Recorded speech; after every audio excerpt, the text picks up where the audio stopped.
Bonjour à toutes et à tous, bienvenue sur le plateau de Channel News pour une nouvelle interview avec des acteurs du monde de la distribution. Aujourd'hui, sur le plateau, j'ai le plaisir de recevoir deux invités. J'ai avec moi Yacine Kedash, Manager Solution Architect chez Red Hat. Yacine, bonjour. Bonjour Thomas. Et j'ai également avec moi Patrice Villemagne, Technical Pre-Sales Manager chez Euro. Patrice, bonjour.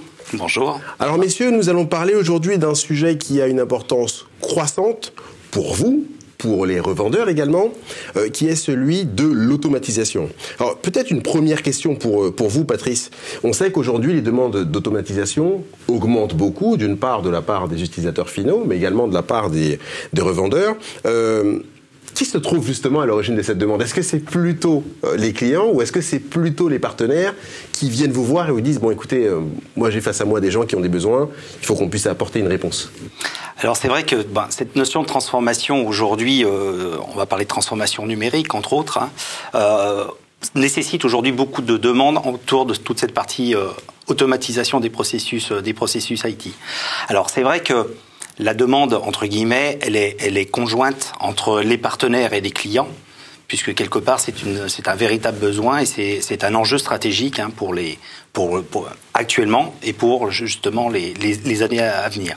Donc toute cette partie entre guillemets aujourd'hui d'automatisation, elle a vraiment pour but, pour les partenaires et les clients, puisque c'est les mêmes besoins au final, c'est tout ce qui est lié à l'optimisation des processus justement métiers et des processus IT. De quel processus on parle, Patrice, justement? Est-ce que vous pouvez en nommer quelques-uns pour qu'on ait une idée de... En fait, aujourd'hui, tous les clients et partenaires sont confrontés à des évolutions technologiques majeures. On va parler de cloud, d'hybrid cloud, de multi-cloud. On va parler de problématiques réseau, de problématiques autour du edge computing. On va parler de tout, beaucoup de sujets, et un sujet majeur également autour de la partie sécurité. D'accord ? Et là, on a un véritable besoin aujourd'hui de répondre à toutes ces problématiques-là et des différents besoins, que ce soit pour les partenaires ou pour les clients. D'accord ? En parlant d'outils, justement, Yacine, vous tombez bien, vous êtes avec Red Hat à l'origine, disons, derrière une plateforme qui s'appelle Ansible. On va peut-être même d'ailleurs en dire deux mots avant d'entrer dans le détail. Comment est-ce que vous aidez justement les partenaires à répondre à ce type de problématique? Est-ce que vous pouvez également nous rappeler précisément comment Ansible permet justement, quel type d'outils Ansible permet aux partenaires de déployer pour les utilisateurs finaux? Avec grand plaisir, Thomas. Et effectivement, moi, j'aime bien un petit peu à rappeler que pour nous, et en ce qui nous concerne, l'open source, c'est le berceau de l'innovation. Et c'est ce qui fait également tous les principes de la société, d'un point de vue culture de l'entreprise, mais également d'un point de vue façon de développer nos solutions et également modèle économique. Donc, Red Hat, on a une solution qui s'appelle Ansible, qui est un projet communautaire. Et d'un projet communautaire, on en fait un produit, ce qu'on appelle l'open source d'entreprise, qu'on appelle AAP, Ansible Automation Platform. La différence entre les deux, c'est l'engagement fort de Red Hat sur le packaging, l'assurance qualité, la sécurité accrue et l'accompagnement de nos partenaires et de nos clients, bien entendu, sur une plateforme qui répond aux exigences du monde de l'entreprise. Maintenant, plus précisément, qu'est-ce qu'on fait avec cette plateforme, effectivement, et quelles sont ses caractéristiques? Il y a un point qui est vraiment important sur Ansible, c'est ce qu'on appelle, nous, le langage universel du DevOps. C'est-à-dire que c'est quelque chose qui est simple à appréhender pour des équipes techniques ou des équipes métiers et qui permet d'avoir une courbe d'apprentissage extrêmement courte pour pouvoir justement automatiser, et on va y revenir avec Patrice, tous les pans du système d'information. On n'a pas de silo, entre guillemets, vis-à-vis des possibilités de l'outil. Donc qu'il s'agisse de routing, qu'il s'agisse de sécurité, vraiment l'ensemble de ces types de besoins, à partir d'Ansible, on peut mettre en place une brique d'automatisation. Alors, Ansible est une brique d'automatisation, permet d'orchestrer des travaux d'automatisation et justement a un écosystème extrêmement fort de par les communautés open source bien entendu et tout notre écosystème de partenaires certifiés justement qui viennent accentuer le mouvement de nos possibilités d'automatiser, comme vous l'avez dit, du réseau, du système, du stockage, des systèmes d'information et d'exploitation classiques et justement d'apporter une couche également, comme le disait Patrice, sécurité, aussi également de gestion de la gouvernance. Puisqu'Ansible est un système qu'on appelle idempotent, c'est-à-dire qu'il sait définir un état. Et on peut le lancer à intervalles réguliers pour dire vérifie qu'il n'y a pas eu de dérive. Et s'il s'aperçoit qu'il y a une dérive, qu'est-ce qu'il fait? Il dit ah non, moi on m'a dit que c'était cette configuration qu'il fallait appliquer. je réapplique ce qu'on m'a dit de faire.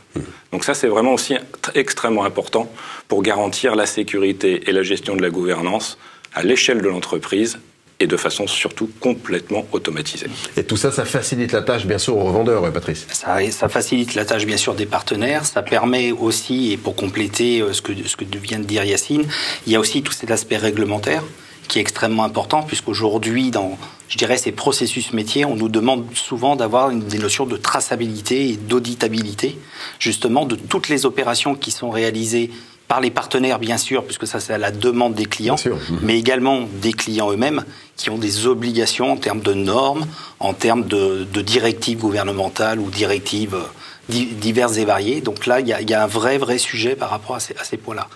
Il y a aussi un point qui est extrêmement intéressant, puisque pour les partenaires, c'est toute cette notion d'innovation, puisqu'aujourd'hui, un partenaire va chercher à se différencier par rapport à ses propres concurrents. Donc l'idée, c'est aussi, au travers de toutes ces phases d'automatisation, c'est vraiment d'apporter des couches d'innovation, alors au travers de l'intelligence artificielle, au travers du machine learning, au travers de plein de processus différents, divers et variés, qui vont vraiment leur permettre, pour chaque partenaire, de se différencier sur le marché. D'accord ? Et c'est vrai que toute cette phase d'automatisation, aujourd'hui, elle est cruciale. Et tous les partenaires sont vraiment très actifs aujourd'hui sur ces points-là, avec justement toute la couche Ansible qui est extrêmement intéressante et extrêmement importante.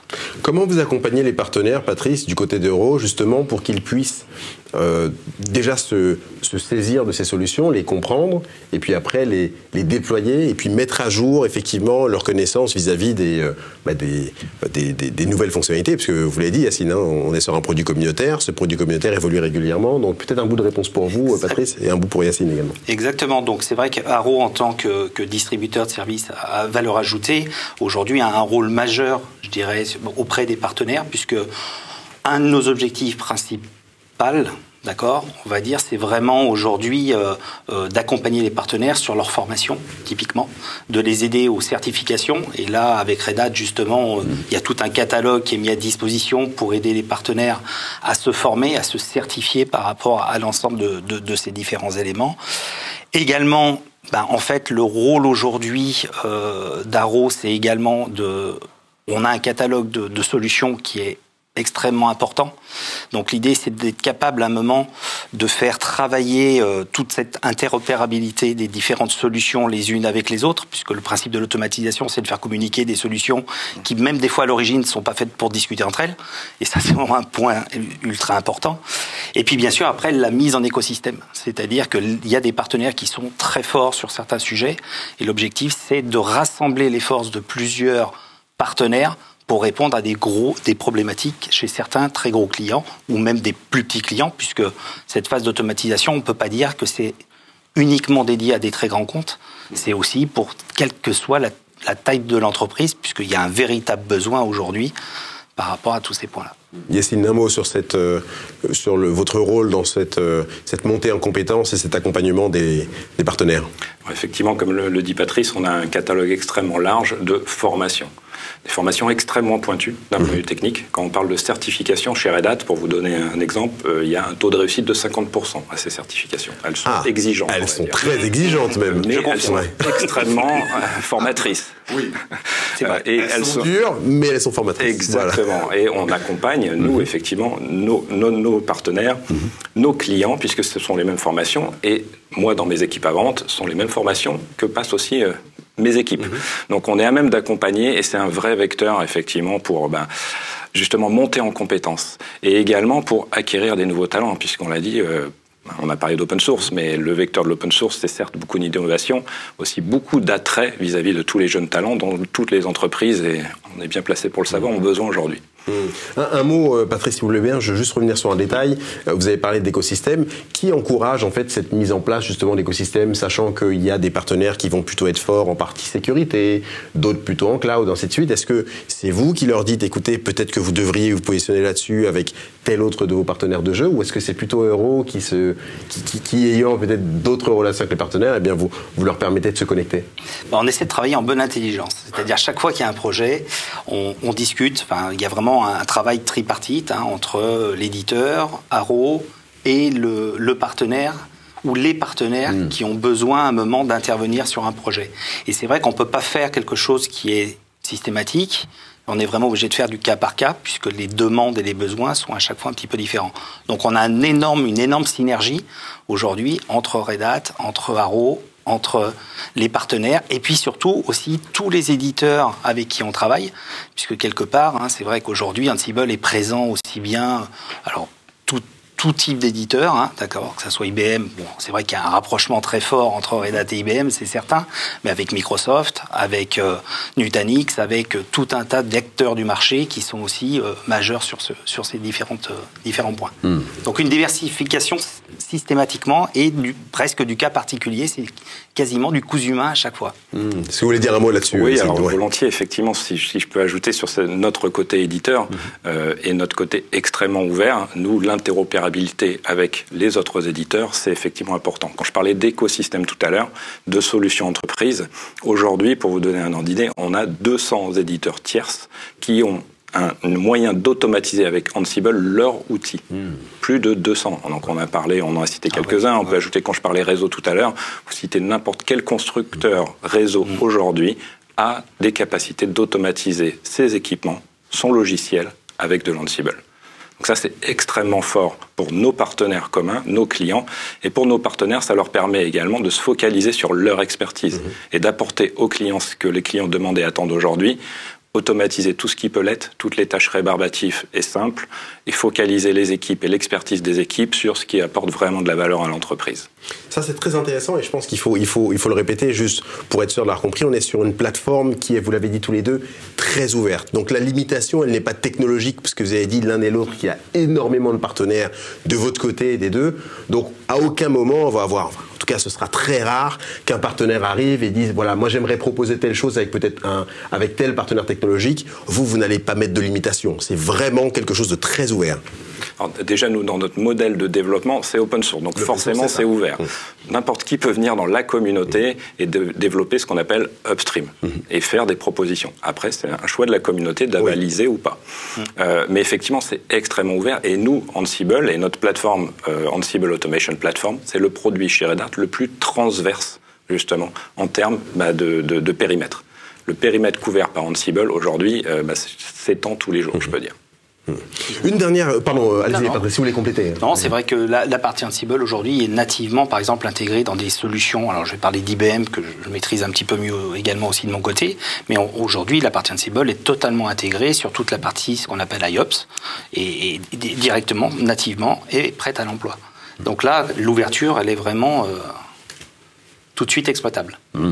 Une dernière question pour finir cet entretien. L'automatisation, c'est effectivement quelque chose qui est un besoin. Est-ce que aujourd'hui, ça peut poser des problèmes aux revendeurs en matière de dégagement de valeur? Parce que on part d'un modèle où, en refaisant un peu d'histoire, on a vendu de la boîte, on a vendu du cloud. Aujourd'hui, on propose l'automatisation, ce qui sous-entend, et c'est d'ailleurs très probablement faux, qu'il y a moins besoin d'humains, qui n'est pas exact. Est-ce que vous pourrez expliquer justement pourquoi, avec l'automatisation, les revendeurs vont continuer à pouvoir dégager de la valeur? Yacine. Alors, si je peux faire déjà peut-être un petit parallèle, effectivement, l'automatisation, quand on le présente comme ça peut faire peur à certaines équipes. Parce qu'effectivement, tout ce qui touche à la compétence humaine et potentiellement de dire on va remplacer de l'humain par des tâches automatisées, ça fait peur. On peut faire le parallèle avec l'intelligence artificielle et tout ce qui gravite autour. Mais là, nous, ce qu'on voit, et c'est vraiment un parti pris des clients et des revendeurs, au contraire, c'est le bienfait de toute cette partie-là. Et on l'a vu pendant la période Covid. Aujourd'hui, des sociétés ne pouvaient plus dépêcher du personnel pour faire des tâches manuelles et techniques dans les data centers. Donc une capacité et une nécessité, voire une obligation d'automatiser tout ce qui pouvait l'être. Et aujourd'hui, moi, je vois effectivement des intégrateurs ou surtout des ESN qui vendent beaucoup de jours hommes, qui sont challengés sur potentiellement leur périmètre, mais qui se transforment et qui accompagnent les clients en disant « Ok, je vais vous accompagner pour automatiser ce périmètre-là. Donc je vais, entre guillemets, vous positionner moins de personnel, c'est vrai, mais ça va permettre d'investir sur de l'innovation et quelque chose de pérenne, justement, pour accompagner la transformation de votre entreprise. » Donc c'est une démarche extrêmement positive et pour toutes les parties, puisque tout le monde y trouve son compte à partir du moment, bien sûr, on n'est pas réfractaire à ce changement qui, de notre point de vue, est quand même un bienfait pour, en tout cas, les besoins de l'entreprise. Alors moi, je rajouterais 2 points qui me paraissent essentiels aussi dans la situation dans laquelle on est aujourd'hui. Aujourd'hui, tous les partenaires ont des problèmes de recrutement et de talent et de gestion des ressources. Donc aujourd'hui, pour lutter un petit peu par rapport à ce problème de recrutement typiquement ou de compétences, eh bien, toute cette phase d'automatisation devient cruciale. D'accord ? Donc ça, c'est un premier point. Et le deuxième point, c'est vraiment pour moi aujourd'hui toute la problématique de la sécurité, qui est vraiment essentielle. Pourquoi ? Parce qu'on demande, lorsqu'on veut mettre en place des solutions de sécurité pour les partenaires et pour les clients, des compétences qui sont souvent extrêmement importantes.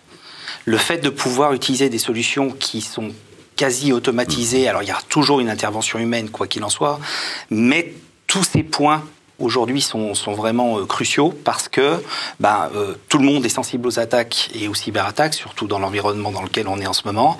Et donc, il faut vraiment que ce système de sécurité soit totalement automatisé pour être capable, je dirais, de gérer un incident qui va apparaître, d'être capable d'identifier si cet incident est dangereux ou non pour l'entreprise, et surtout derrière être capable d'apporter une réponse.